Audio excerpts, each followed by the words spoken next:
Ketua DPRD Provinsi Maluku, Benhur Watubun, menilai Gubernur Maluku Murad Ismail sosok yang paling malas datang ke DPRD.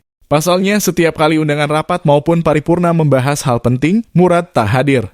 Bahkan di rapat paripurna pemberhentian masa jabatan Gubernur dan Wakil Gubernur Maluku periode 2019 hingga 2024, Murad dan Wakil Gubernur Maluku Barnabas Orno tak muncul.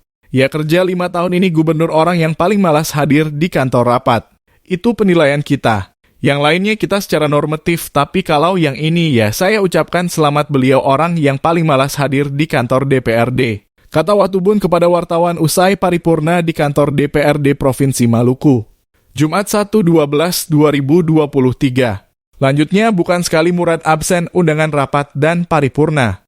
Di beberapa periode kepemimpinan Ketua DPRD tahun 2019 hingga 2024 juga demikian. Ia malas menghadiri rapat DPRD sejak zaman Palaki sampai saya malah semua lebih dari 80% tidak hadir, tambahnya.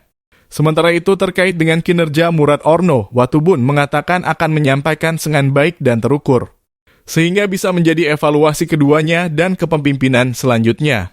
Evaluasi kinerja tentu ada baik dan buruk, tapi nanti supaya jangan kita salah, nanti kita sampaikan secara baik, terukur dan juga dengan parameter yang jelas, tandasnya.